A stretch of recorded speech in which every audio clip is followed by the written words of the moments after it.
Welcome to People Want to Know on Jessica Dominguez TV. I'm JP Dominguez. It's always a pleasure to have you here week after week. Thank you so much for subscribing to this YouTube channel. Something our team takes very, very seriously is immigration fraud, or the scams that are going on that we hear about from your messages on Facebook, YouTube, and Twitter. So this week, we're going to be going over those common scams. Please help and spread the word.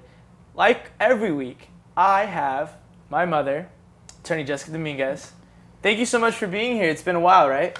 Thank you, hijo. I've missed you. I'm glad you're back. Awesome. So let's get right into some of the common immigration scams that you often hear about, not only for people that you talk to, but also some of the things that you see on the news. Well, GP, as you know, we have so many social media followers, and we know now for a fact that social media, Facebook, Twitter, and Instagram are being used by scammers to approach people to ask them to send money for a benefit that they don't qualify for, or to give them a threat of deportation, for example. So people on social media, be careful. Do not ever give your private information to anyone on a public site, right? Great. So what's another type? I've been hearing or saw something about text messages. When Yes. you went up Remit Back, though, I saw that segment. What's going on with that?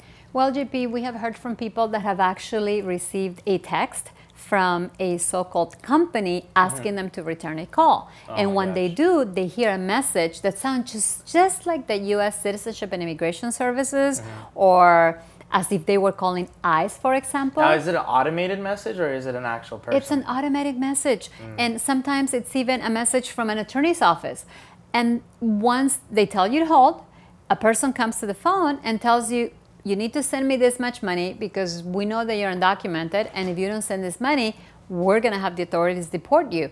You need to know that immigration officers will not pick up the phone and ask you to send money and threaten you with the deportation. That's not how it works.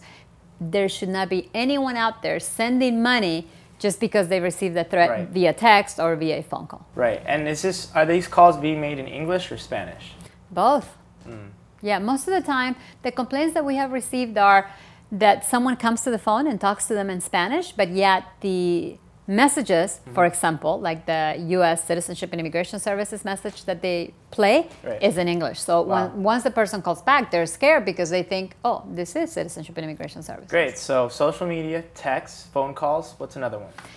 Forms. There are companies out there who are charging money for providing applicants with immigration forms, such as an N-400, for example, the application that's needed to apply for citizenship. You can go to uscis.gov and get that form at no cost. The instructions as well, and even a lot of information given to you in English and in Spanish. So people should not pay for those forms. And a couple weeks ago, we had Naleo in here doing some segments about citizenship. So if you guys excellent. Have any questions Naleo, kudos for Naleo. Go to naleo.org. And you can find them on social media as well, Naleo. And they have a bunch of workshops for citizenship. Absolutely.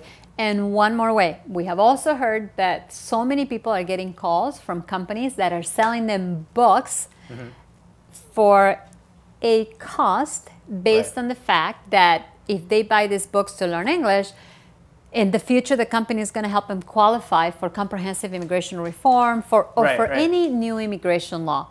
Citizenship and Immigration Services, they do not work with any company that sells you books.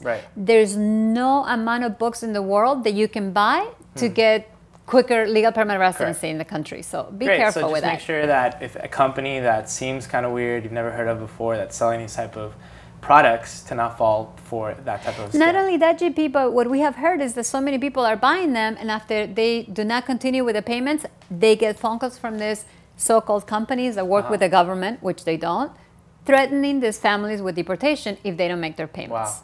So something that we also receive a lot of messages about are from people who are already victims of fraud. What rights do they have? Is there a website that they can go to? Well, they should report these crimes to the Federal Trade Commission, and we are going to have that information here on camera, as well as, I'm sure we'll have it as part of our webpage. But GP, not only do we need to know this information so that we avoid becoming victims of fraud, but we must report when we become victims. Otherwise, how are the authorities going to be able to shut these people down? Great. Thank you for the information. Thank you for always being here on a weekly basis and sharing the bunch of resources that we're able to create with the knowledge that you do have. My pleasure. Thank you. Thank you so much for joining us on this segment. Please share this information, share this video, give it a like. Also make sure to tell your friends and family about these type of frauds so that they do not fall victims to these type of common frauds in our community. We'll see you next week on People Want to Know. I'm JP Dominguez. Wait, don't go anywhere. Please subscribe to the left and watch our videos below.